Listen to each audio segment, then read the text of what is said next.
with meaningless political speculation that has no bearing on reality. So, in the spirit of neurotic avoidance and the desire to have our emotions manipulated by the pointless ramblings of some idiot commentator, in this case myself, let's take a look at the possible Democratic candidates who might challenge President Trump in 2 years' time, or might do something else entirely that we can't predict or imagine. First on the list, of course, is Hillary Clinton. Sources close to the former Secretary of State, including the hitman who killed Vince Foster and a gigantic imaginary rabbit who only appears when she's really been knocking back the Chardonnay, say Clinton is indeed considering a third try at the White House and is currently trying to choose between two campaign slogans, either "I'm with the felon who keeps falling downstairs" or "Hillary 2020, give me the damn presidency already." Sources say Hillary will make a decision as soon as she regains consciousness. Next on the list is Michael Avenatti, who's considering running with the slogan, "She hit me first." Sources say Avenatti wants to run on a platform of taking all the due process away from Republicans so Democrats can have twice as much. Another potential candidate is former Vice President Joe Biden. Democrat strategists cite Biden's nickname, Lunch Bucket Joe, as proof he may be able to appeal to those voters who prefer their candidates to have the IQ of a metal container with a ham sandwich inside. And finally, there's Elizabeth Warren, who's considering to run for the presidency on a platform of taking back the land the white man stole from her tribe being pasty-faced Methodists who manipulate a corrupt affirmative action system. All in all, the Democrats are fielding a great lineup if you happen to be a Trump supporter. Trigger warning, I'm Andrew Klavan, and this is The Andrew Klavan Show. I feel hunky-dunky, life is tickety-boo. Birds are winging, also singing hunky-dunky-doo. Ship-shaped, ipsy-topsy, the world is zippity-zing. It's a wonderful day, hurrah, hooray! It makes me want to sing.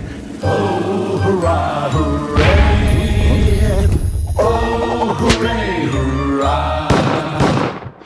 All right, we are back. I hope you all had a wonderful Thanksgiving. Mine was great. As you can see, I haven't shaved for days, and I plan to continue this. I've now reached I'm going for this Santa Claus meets Ernest Hemingway look, but so far I've only reached the kind of crotchety old miner from an old Western who says things like, "I think, dadgummit, I think they robbed that bank," and then gets killed by Black Bart in the second act.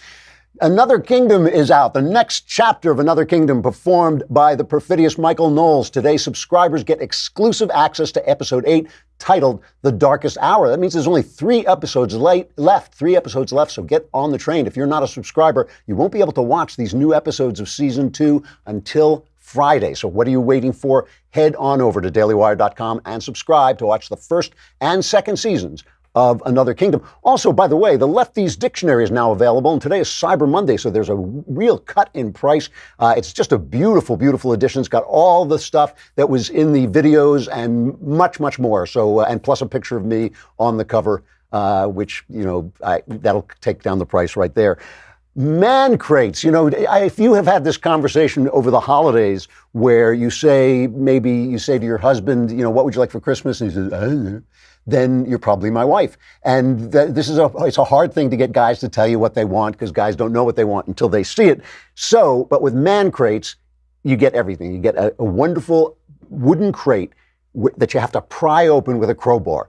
Personally, that's it for me. That's all I actually want for Christmas, is a crate to pry open with a crowbar. But inside, they have terrific, terrific things. They have the knife-making kit or the scotch drinkers kit. I have that. I also have the Grill Master crate. That was the latest one I got because I just want to get my friend Owen Brennan from Madison McQueen. He's such a good griller. I just want to surpass him. So I got the Grill Master crate from Man Crates. It probably won't help, but it might. At least I can dream. Listeners to this show buy one gift and you will get the second gift for 25% off when you go to mancrates.com/Klavan. This offer is only for the holidays. Buy one gift and get the second 25% off at mancrates.com/Klavan, mancrates.com/Klavan. You can pry open that box and say, how do you spell Klavan? It's Klavan. These are really fun. Good gifts for men. It is so obvious now, the way that leftism poisons our debates on both sides, because leftism can make right-wingers stupid too. It is amazing. It's like this kind of poison gas that makes everybody stupid. And we're seeing it right now on Twitter. especially. But the problem is when you're not talking about the truth, this is the whole problem with leftism. When you're not talking about the truth, you have to censor and silence the other side. So when you silence the truth, what's left? Only the lies. Only the liars on the left and right are left to debate things, and that is why the debate becomes poisonous and all of us become stupid. Over this last holiday, really over the last few weeks, Twitter has now gone full fascist. It is now basically silencing the account of anyone who says anything they dislike. And I don't know if it's because, I mean, this is what Dorsey went before Congress, swore to tell the truth and said he was not going to do. And they are regulated by a regulation that says they are free of the responsibility of publishers to tell the truth because they are providing a forum for all opinions. But now they have defined anything they disagree with as hatred. So here are the things that you can't say now on Twitter. There was Laura Loomer. Laura Loomer, if you don't know about her, she's a kind of right-wing provocateur. She's not, they call her far-right because they call everybody far-right. But she's certainly disavowed the alt-right. She's disavowed white supremacy, as have I. She's done some things that I disagree with, like she's the one who disturbed the Julius Caesar performance in Central Park in New York because she didn't like the fact that they were attacking Trump. I don't agree with that. I think free speech is for everybody. But basically, she is a kind of right-wing provocateur. And she sent out a tweet complaining about the fact that everybody is talking about the diversity of the new Democratic Congress people who are going to Congress in January. And they keep pointing to Ilhan Omar, the Muslim congresswoman-elect, one of two. And she pointed out, Laura Loomer pointed out, that Ilhan Omar is pro-Sharia and pro-female genital mutilation. And under Sharia, homosexuals are oppressed and killed, and women are abused and forced to wear the hijab. And Ilhan, as she goes on to say, is anti-Jewish. All of that is true, by the way. I mean, that happens to be true. Her Twitter account was shut down, but Louis Farrakhan, who says Jews are termites on Twitter, Jews are termites, he's still up there. So now we know Sharia is okay on Twitter, Jews are termites. Who else? Meghan Murphy, a leftist, a founder of the Feminist Current website.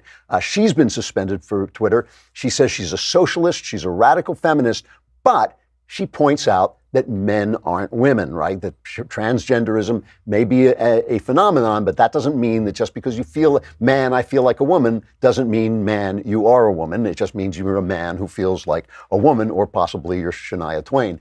But the thing is, Murphy was settled for that. So now we know men are women and Jews are termites. That's the world of Twitter. That is the poisonous world these guys are creating with their random censorship of things they happen to disagree with. Jesse Kelly, an Iraq war veteran, a former GOP congressional candidate.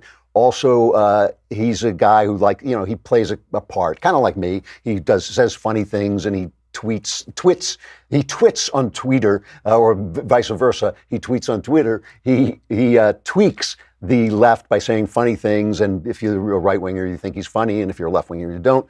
They just took him off. He just shut down. No reason given at all. So all of these things, we now know men are women, Sharia is great, Jews are termites on Twitter. That is what Twitter believes, because that we can tell because they're shutting down anything that they don't believe. Now, what does that do? I mean, what does it do to all of us? It's interesting. A lot of people are saying that now social media should be regulated more strongly because, of course, if they're not going to adhere to the rules where they are a platform for everybody, if they're not going to adhere to those rules, then they can be sued by anybody who has been lied about on Twitter. If somebody said something about you on Twitter, that you don't like you're a fascist or something, you should now be able to sue Twitter just as you would sue a publisher if they publish things like that. The only reason Twitter cannot be sued is because they're a platform, which means they let everybody speak like the phone company. So some people are saying this. Other people are saying, hey, you know what? These sites are now collapsing. Their stocks are collapsing. People are going off them. They're looking for sites where they won't be censored. And so why don't we just let them die? If we start to regulate them, we'll give them new life. So that's another way of looking at it too. But I want to just I want to pause for a minute. I want to talk specifically about transgenderism, not because I care so much about transgenderism, but because I want to use it as an example of what happens to a debate when only lies are allowed, okay? Because this is what's happening on Twitter, and it also happens on the mainstream media, and it's how we all become stupid. But let us talk about Blue Apron. Blue Apron Blue Apron is great. Blue Apron, the thing is they deliver farm fresh ingredients and step-by-step recipes to your door. So every week, at least 3 recipes are built with your busy schedule in mind, and you go on and you pick which of the recipes you like. So right now, this week, they have smoky chicken and sweet potato bake. They have hot Italian sausage pizza, beef and broccoli and cumin spice sauce. All of these basically are restaurant-level meals, but you can cook them yourself. They send you the measured portions and the instructions, and it takes about 20 minutes for you to cook, or in my case, for me to watch my wife cook while I drink a glass of wine and make sardonic remarks. Blue Apron offers a range of recipes. They're all bursting with flavors, and the chef-designed recipes are restaurant quality. They take, like I said, about 20 minutes to prepare. Check out this week's menu and get your first 3 meals free at blueapron.com/Andrew. That's blueapron.com/Andrew. Make sure to tell them we sent you, so they continue to keep our lights on and sponsor our show.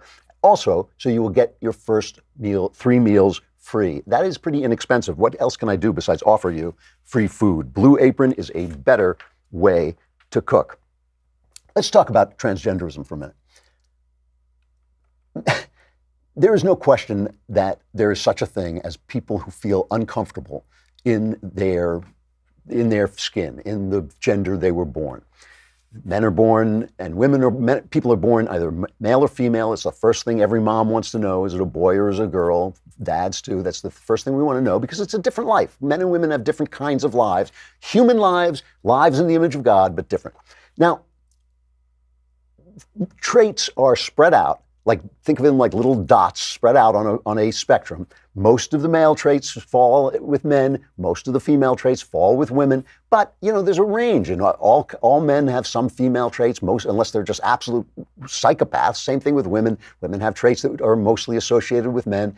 But sometimes things get mixed up. It's nature. It's not perfect. And somebody gets so many female traits, a guy gets so many female traits that he feels that he's a woman inside.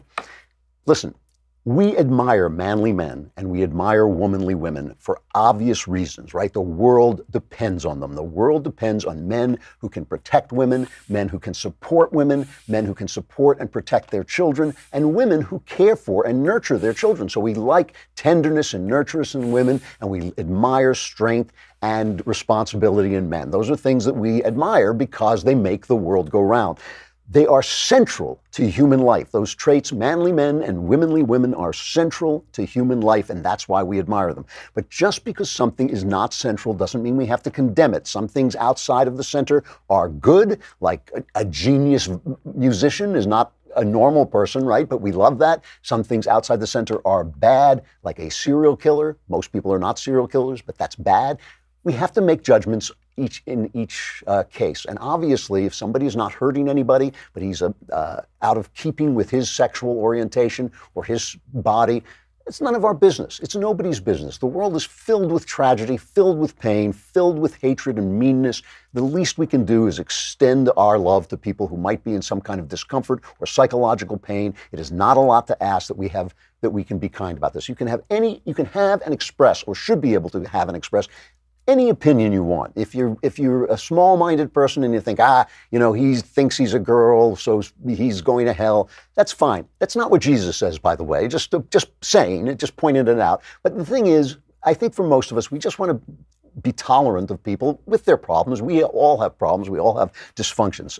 There's nothing mentally ill or sick about saying, I have this issue, about a guy saying, hey, I really don't feel like a man. I really feel uncomfortable. He's going to try and solve that any way he can. I think we should be very careful not to impose this stuff on children who have not defined themselves yet. We shouldn't impose anything. We shouldn't impose, just because a young boy walks in with a doll, that doesn't mean you zip him off to a doctor and pump him full of chemicals. That is child abuse, but we don't have to hate on people. If a guy is a little bit effeminate, it may make us uncomfortable. We don't have to hate on people. All this stuff is obvious. I'm sure we all agree. Nothing mentally ill about it. There is something nuts about a guy coming and saying that he's a woman. Even after he's had an operation, he's still not a woman. Every cell in his body is a man's cell. He is whatever he is. And because he knows that that's not true, because he knows that he is telling a lie, because he knows it's not right for him, for instance, to compete in a sporting event against girls who have worked hard to become excellent at their sport, but can be overcome in an instant by somebody who's really a man dressed up as a woman, or having turned his body into a woman costume. Obviously that's nuts. So when you have people on TV who say what's nuts, you have to define anybody who disagrees with them as hateful. You have to silence those people because the truth wipes lies away. That's why. That is why. We can't, if we sit around and say the emperor is wearing clothes when he's stark naked, it only takes one person to say, guess what? The emperor is naked, and by the way, he's a guy. He's not a girl, even though he thinks he's the empress. It doesn't matter, right? So you have to silence those. So what do you got? You got lies on both sides. You have only the people who are saying, you only can allow the people who are saying, I'm a woman because I feel like a woman. And then on the right, you can only allow the people who are angry enough and mean enough to say, you're lying. You're a liar, right? Because the person who says what I just said is going to be silenced. That's the person who goes on Twitter and says, look, I feel for you, but a man is not a woman. Silenced. He's gone. All you've got now is hate on the left and is nonsense on the left and nonsense on the right. This works for the left. The left likes this because it makes right-wingers look intolerant when in fact they're not. Anybody who's ever hung out with right-wingers know that they say all kinds of nonsense about their theories about this and their theories about that, but they welcome people in all the time because they take each person as an individual. Individualism is at the heart of conservatism. So they're not intolerant, but you can make them look intolerant by saying something stupid, censoring them, and then leaving only the hateful people left to speak. It also works for the media because outrage gets clicks and ratings. But it makes all of us stupid, and it makes our debate stupid, and it makes our debate angry. And this is the work of leftism. Rightism has not done this. At least it hasn't done it since I was a little kid. It doesn't silence the people on the other side. It loves for leftists to come out and make these stupid statements because it's easy to tear them to shreds. But I think it's bad for all of us. I think it makes all of us a little sick, a little stupid, a little more angry, a little bit more intolerant. There's a thing called transgenderism. It affects almost no one. The numbers are so tiny. In a country this big, it's going to work up to over 1 million people. And you go, wow, 1 million people, that's a lot of people. But why are we even talking about it? We're talking about it because Obama used it to distract from the failure of his presidency, the failure of his actual policies. He brought it up, just like he brought up cops killing people. It was all to distract from the absolute failure of the Obama policies. That's what it was for. And so now we're stuck in this debate because the left is always protecting the Democrats. And this works on everything. Let's take a look at the border, what was happening on the border. Over the weekend, there was an incident at the border. I'll read you from the paper. A group of about 100 people trying to illegally cross the border Sunday, this is November 25th, threw rocks and bottles at U.S. Border Patrol agents who responded by using pepper spray and other means to force the crowd back into Mexico. Oh, wait, I'm sorry. I take it back. That's not from this year. That's from the Obama administration. I believe that's 2013, November 25th. And so let's pause for a moment and hear the mainstream media and their outrage against Obama. Right, nothing, not a thing. But now it has happened again. This caravan that look at me, I'm Jim Acosta, told us was not an invasion and it was far away, suddenly is at the border in Tijuana, is not far away, and they charged over. And U.S. Border Patrol agents used tear gas to disperse these guys are from Honduras originally, hundreds of Central American migrants at the Mexican city of Tijuana who made a rush for the border fence as tensions build over the diminishing prospects for asylum seekers trying to enter the country. I'm reading from the Wall Street Journal, which remember is very pro-illegal immigration. They don't care about the rule of law. They just want those cheap workers for their businesses and their lawns and stuff. That's why the Wall Street Journal, with their kind of business-centered agenda, is so in favor of illegal immigration. It's just wrong. It is just wrong because the rule of law is important. You want to make good laws that let us control the border. So they put in a picture, which I think will probably win the Pulitzer Prize. Can you put up this picture? Yes. It's a woman carrying her children away from the tear gas. You see the tear gas. You see this poor woman with her poor children running away from the tear gas. It would take a heart of stone not to break. It is terrible. I'm telling you that if this picture doesn't win the Pulitzer Prize, I'll be shocked. If you look in the background, all the rest of the guys are there. They're all men. They're all men. So the whole thing is an illusion. And this photographer is falling for the illusion because he's an artist. That's why. And he likes the emotions that are called up by this picture. So let's go to Rodney Scott. Rodney Scott is the chief patrol agent, the Border Patrol in San Diego. And he's on CNN and he's describing what it was really like for his guys as this invasion took place. I kind of challenged that this was a peaceful protest or that the majority of these people were claiming asylum. We ended up making about 42 arrests. Only 8 of those were females, and there were only a few children involved. The vast majority of the people we're dealing with are adult males. Similar to what we saw the first wave of the caravan that came up about a week or so ago, the group immediately started throwing rocks and debris at our agents, taunting the agents. Once our agents were assaulted, and the numbers started growing, we had 2 or 3 agents at a time initially facing hundreds of people at a time. They deployed tear gas to protect themselves and to protect the border. So Ana Navarro, who is always, I think she always says she's a Republican. She's obviously a leftist. She's on CNN, and they ask her about what this guy just said. I mean, this is a law enforcement officer who's telling he was attacked with rocks. They were mostly men. The families were put out there for the purposes of creating images, and they ask Ana Navarro what she thinks of his response. We find that to be a compelling answer from Chief Scott about the use of tear gas, which was essentially, look, our job is to protect the border. By the time they're here or through the fence, what are we supposed to do? And his claim was that most of the people storming the fence were men, not the women and children that we've seen in the pictures. Look, there are no easy answers here, and it's a very difficult situation, a very complicated situation. I don't find that a compelling answer. We have seen the images of the children and the women. And there has got to be a pragmatic and compassionate answer here that does not involve tear gassing children. That is not who America is. That is not what we do. The eyes of the world are watching us. And if we are going to be the beacon of human rights for the world, we can't have these images coming out from our country. So it's a complicated problem, but the images, and this is not who we are. I mean, in other words, we are supposed to be governed by the people who create the images, because the people who create the images are in league with, are in line with Ana Navarro's policies. So that's how we're supposed, I mean, they are making us stupid.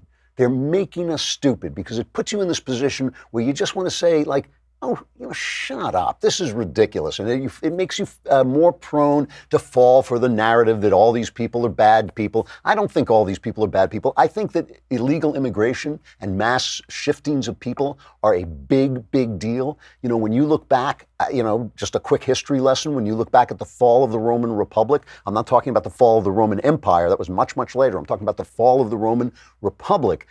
The illegal immigration had a lot to do with it. The German tribes came down from the north, and they kept sending, legions out, and the tribes kept killing the legions because there were so many of them moving down, hundreds of thousands of people illegally coming down. And I'm sure some of you have heard of Julius Caesar's famous book, The Gallic Wars, where he talks about the wars in Gaul. It's the one that begins with the famous line, all Gaul is divided into 3 parts. And Julius Caesar went up there and finally broke the back of the northern tribes up there. They installed him as governor. And what happened? He was then so popular that when he marched down with his armies, people shouted for him to be emperor. That was the end of the Roman Republic. You've heard the phrase crossing the Rubicon. That was because it was illegal to bring soldiers across the Rubicon into Rome proper. When Julius Caesar crossed the Rubicon, he said, another famous line, he said, the die is cast, because now he has broken the law and he is coming into Rome. And that was the end of the Roman Republic, and had a lot to do with the fighting against and the fear of these invaders from the north. So look, you can overreact to this, but you've got to deal with it. You've got to say, hey, the borders belong to us. The country belongs to us. We've got to make the rules. And I'm someone who doesn't really care how many people come across, as long as we get to choose how many and who they are and when they come. It seems to me the rule of law is the important thing here. And the funny thing is the left is now admitting this as they see Angela Merkel's career coming to an end because she was gulled into feeling that her display of compassion for the Islamic asylum seekers coming into Germany and therefore into the EU, because once you were in, they see that bringing her career to an end. John Kerry is talking about, what's going to come next with climate migration, accidentally spills the beans. Here he is. Look at Europe. Europe's already crushed under this transformation that's taken place because of immigration. Germany, Angela Merkel, weakened because of it. And other places impacted. Italy, significantly impacted its politics by immigration. It's significantly impacted its politics. How? Well, let's go to Hillary Clinton in The Guardian. Hillary Clinton regained consciousness long enough to say this in the left-wing British paper, The Guardian. I think Europe needs to get a handle on migration because that is what lit the flame. And she's talking about the flame of right-wing nationalism, which, remember, is different in Europe than it is here. It is not here we are loyal to it. The nation we are loyal to is a free nation with a constitution meant to guarantee that freedom. There's a lot of racial politics underneath it. What they accuse us of here is often true over there in Europe. So she goes on to say, I admire the very generous and compassionate approaches that were taken by leaders like Angela Merkel of Germany, but I think it is fair to say Europe has done its part and must send a very clear message. We are not going to be able to continue providing refuge and support because if we don't deal with the migration issue, it will continue to roil the body politic. How does it do that? Okay. Remember how we talked about just now, we talked about when leftism silences the simple truth, men are not women, but it lets hate thrive, Jews are termites. All you get is hate, and you get it on the left and you get it on the right. When you silence people, all you get are the angriest people because only the people who are angry enough to break the silence will speak on the right, and only the people who are willing to tell the lies that the left likes and that support leftist ideology will speak on the left. So when you have people saying, oh, we must open our borders and be kind and gentle, and without saying, you know what, too many Islamic people is going to destroy the governance of our country.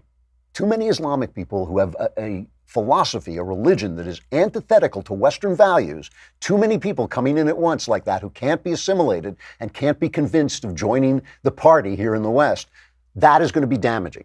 So you're not allowed to say that. That's silenced. So who then says it? Who then says it? The far right in Europe, who are actual white supremacists and actual racists, many of them, who then stand up and say that. And so now I'm an honest guy. I don't have any animus toward Muslim people, but I think there's a problem with so many coming in. Where do I stand? I stand with the guys on the right. I stand with the white supremacists who at least are speaking up. And that's why Hillary is now worried, because when good people can only stand with bad people, right, then the bad people get stronger. When there's a problem, but only the bad people will say it, and only the bad people are brave enough to say it, and only the bad people are not being silenced on Twitter and elsewhere, then the bad people become legitimate. They become legitimized by the fact that they are speaking the truth. Truth is a tremendously, tremendously powerful thing. It can snap lies in half in an absolute second. And if the only people speaking the truth are speaking it without love, if they're speaking it without Christianity, without Christian tolerance,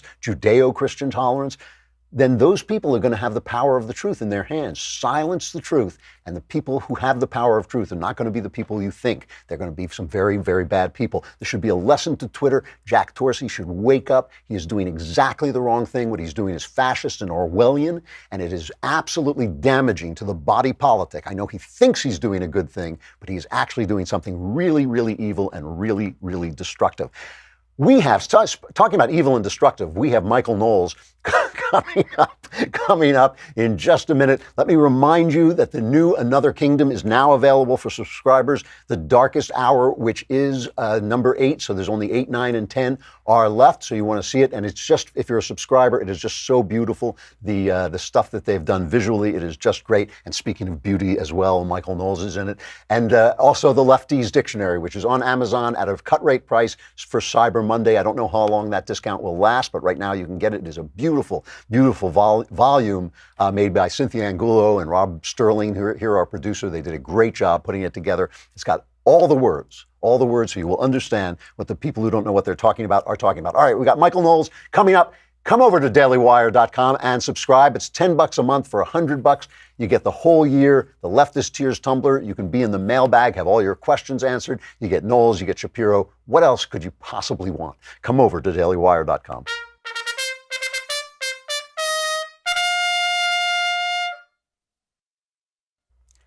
Knowles, can I see it?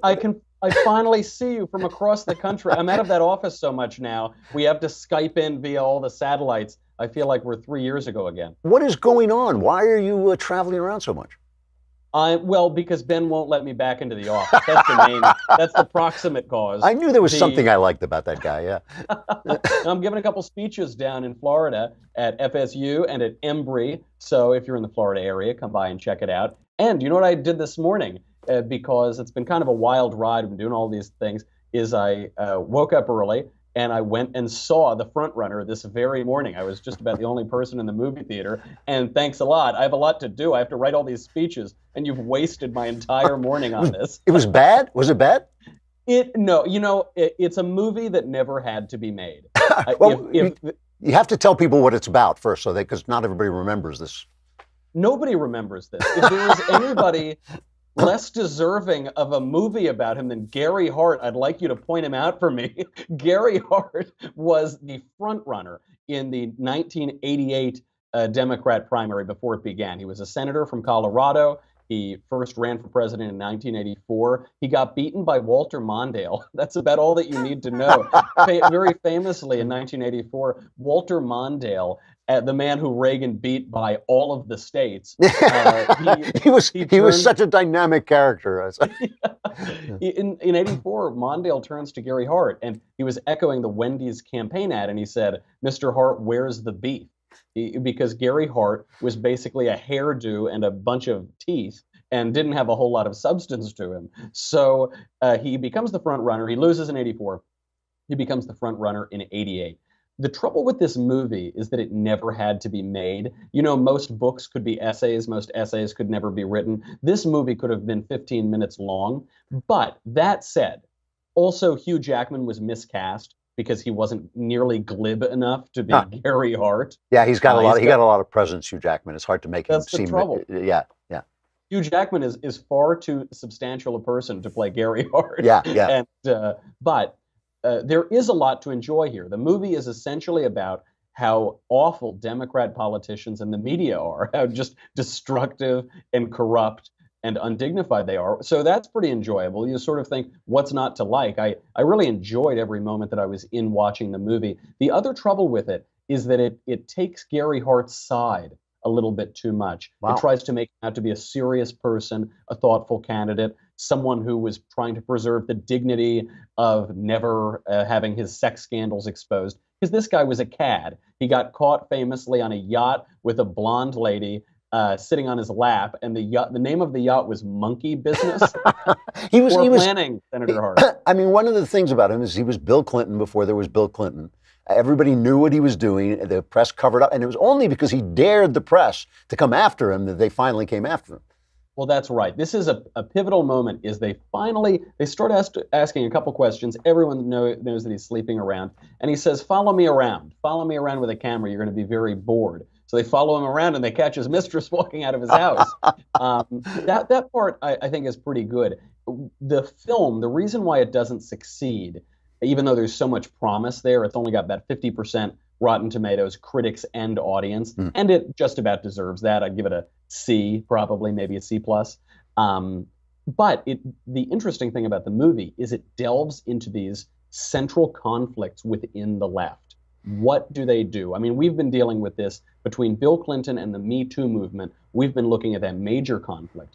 But the major question of the movie is, did the press go too far? Are politicians entitled, like LBJ, like JFK, like FDR, like every other Democrat politician who slept around, are they entitled to not have their mistresses in the press? And the film seems to side with Gary Hart on privacy, but it was the left that decided in the 60s and 70s the personal is the political. We're going to go against everybody personally. We're going to bring this up. It gets the history wrong a little bit, too, because we've had sex scandals in this country since Thomas Jefferson and Alexander Hamilton. There's nothing new there. And the same question about the media. What is the role of the media? Are the media going to speak truth to power, go after these guys, root around in their back alleyways, or are they going to pal around with them and hang out at the White House Correspondents' Dinner and go to parties with them and just be their buddies and cover up? The film is so confused on these questions, but the left isn't any less confused. So the fact that a movie with a left-wing slant was able to explore those questions, I think that's basically a win for conservatives. It's just too bad nobody's going to watch it. I was there. I was in the news business when this happened, and when this story broke, I was in the news business. And this is one of the last times in my life I ever got into shouting matches with people, because the bosses were coming in. I worked at a radio station that was known then as the New York Times of radio, which I have to translate because the New York Times is now such trash. But in those days, it was actually a decent newspaper. So we were considered the serious newsroom of radio, and we wrote very long stories, a 45-second story, which in radio is an eternity, that would describe the federal budget. And they brought in new bosses who said to us, no, it's got to be relatable. That was the big word, relatable. Everything had to be relatable. And that was kind of coming out of relevance of the 60s. And they said, look, nobody cares about the federal budget. What they care about is sex. What they care about is AIDS. They care about, we want to talk about condoms. And we want to talk, the first time on earth that people were talking about anal sex on the air, and everybody was just so thrilled and delighted that this could finally be, this taboo had been broken. We could finally be discussing this all important issue. And in the middle of this, Gary Hart dares them to find his mistress, who was hiding in plain sight. And the funny thing about this was the argument, they called it at the time the character issue. I don't know if they still use that phrase, but it was character. And I would scream at people. I haven't done this since this. This is how long it's been since I actually lost my temper, where I would scream at people and say, look, our job is to tell people about the federal budget so they know who to vote for. Right. That's our job. That's our actual job. But no. Now it was going to be a money-making operation. Of course, I was just a pebble washed away on the tide of this cultural movement.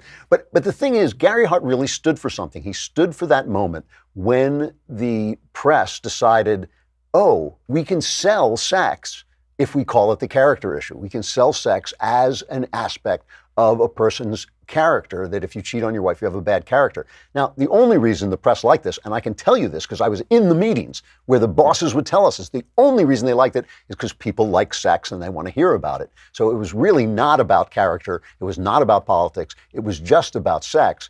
But now it has devolved to the point where that's all we talk about, basically. That's right. And they almost opt to this in the movie. They're batting this around the Washington Post, Miami Herald. A reporter needs a story. He needs to get something to keep his job, basically. And they say, well, if he's cheating on his wife, that really matters. And they say, well, if he's cheating on his wife and that really matters, we're going to have to throw out half of the Senate and more of the Congress. And which is, one thing I like about the movie, too, is that two things can be true at once. These Democrat politicians can be cad, dirty, rotten, empty-suited nobodies, and the media can be hacks. It's not an either or. It can be both of those.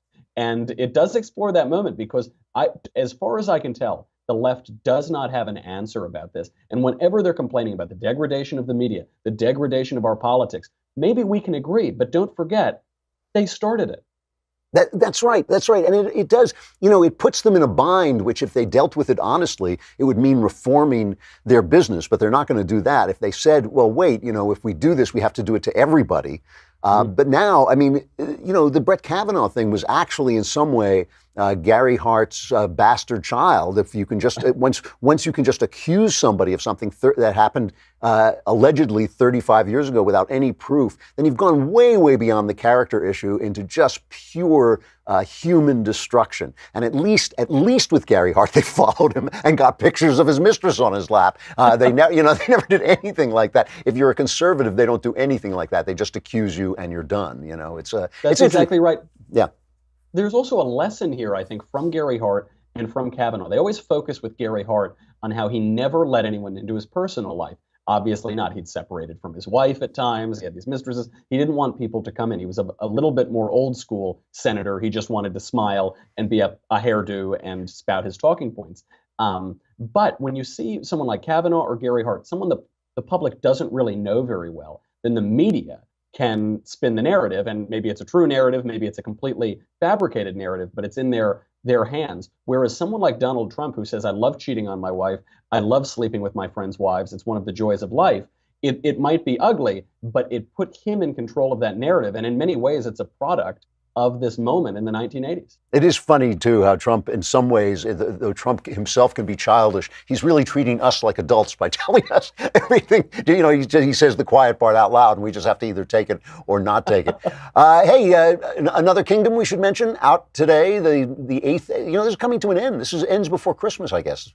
That's right. I got a lot of hate mail because of the break. You know, we always take a break when it comes to, you know, to do a little interview. Yeah. But we've got another episode out today. It's doing shockingly well. I know, yeah, it's great. I can't believe it.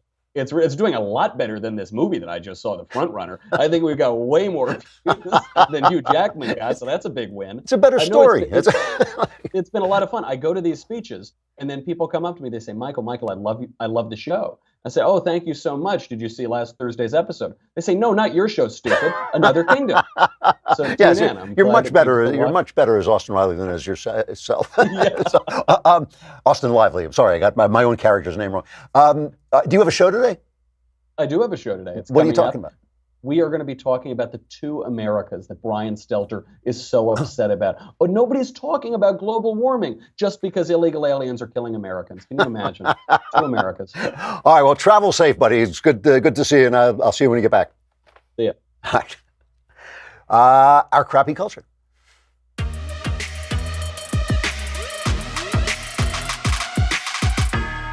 So I have to tell you two funny cultural experiences I had over the weekend because they actually speak to something that's going on that is really sad and hilarious at the same time, which is right in my sweet spot.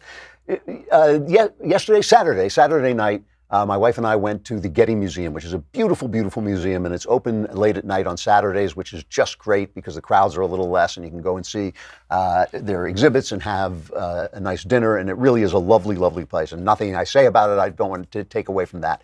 But they're having this exhibit called the Renaissance Nude, which is, you know, the discovery of how you make, the rediscovery, I should say, of how you portray a human body in art, right? The Greeks did it so beautifully in their statues. The Romans copied the Greeks. And then as Rome collapsed, you can watch the depictions of the body decay, and you can see their skill disappears. And the terrible thing about a civilization in decay is it doesn't know it's in decay. It doesn't even say. The people who say, well, they used to be able to make a better statue than that, are just the old coots who aren't in with the modern crummy statuary. And so with the Renaissance, they rediscovered these statues, they rediscovered the human body, and they started to portray the nudes.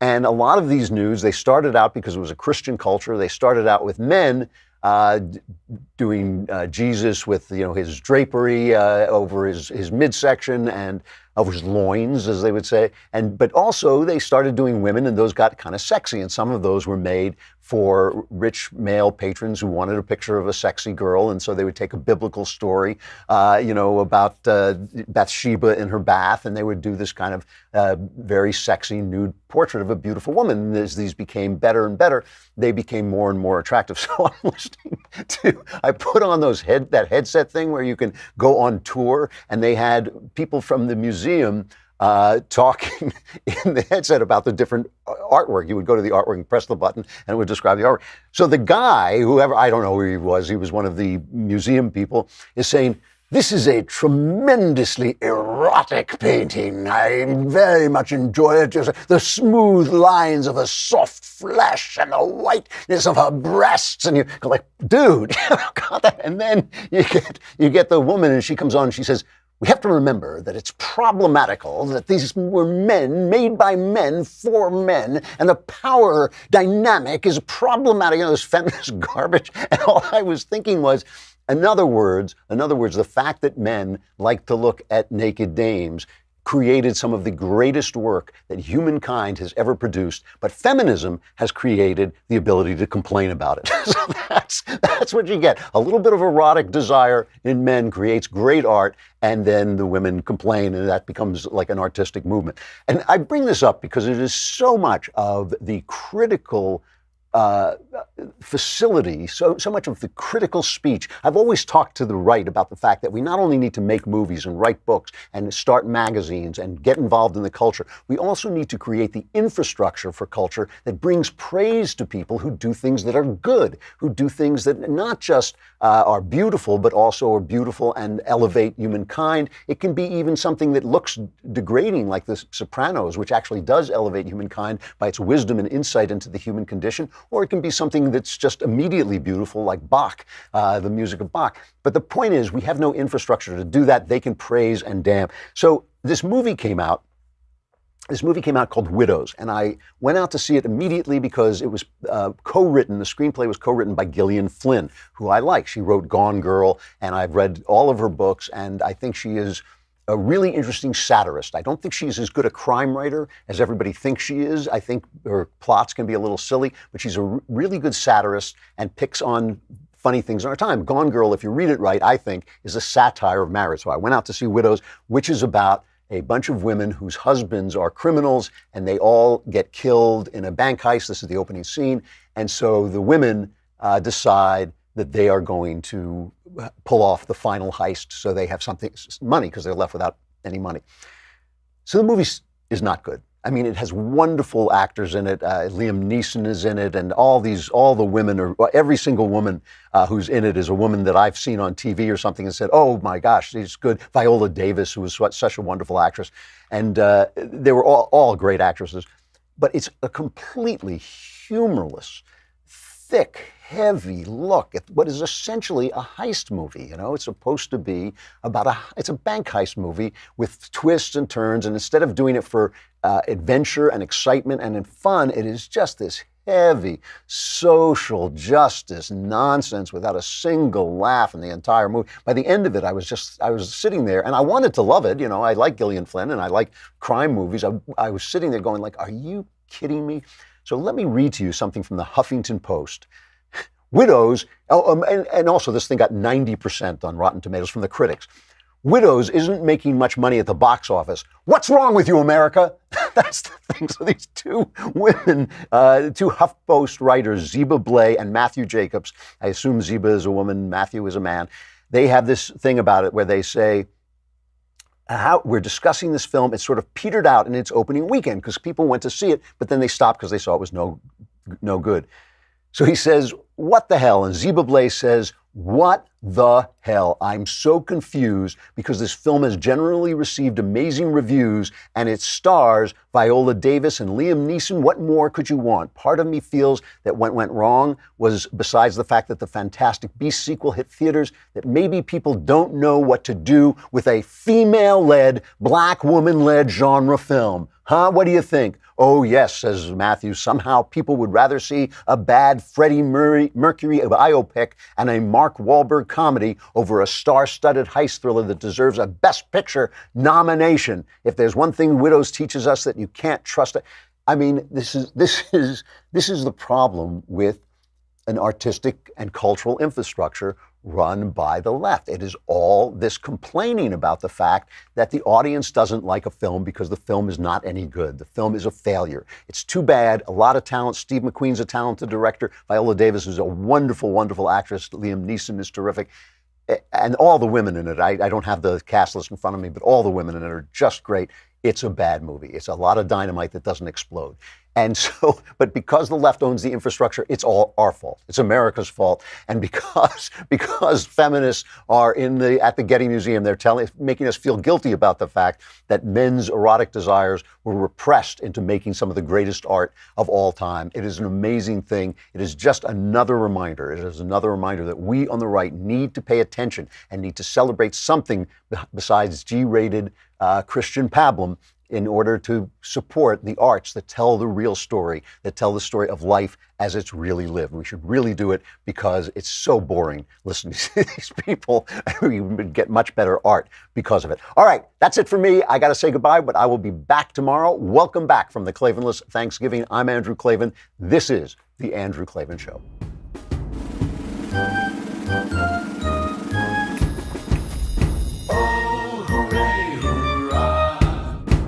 The Andrew Klavan Show is produced by Robert Sterling. Executive producer, Jeremy Boring. Senior producer, Jonathan Hay. Our supervising producer is Mathis Glover. Technical producer, Austin Stevens. Edited by Alex Zingaro. Audio is mixed by Mike Cormina. Hair and makeup is by Jesua Alvera. And our animations are by Cynthia Angulo and Jacob Jackson.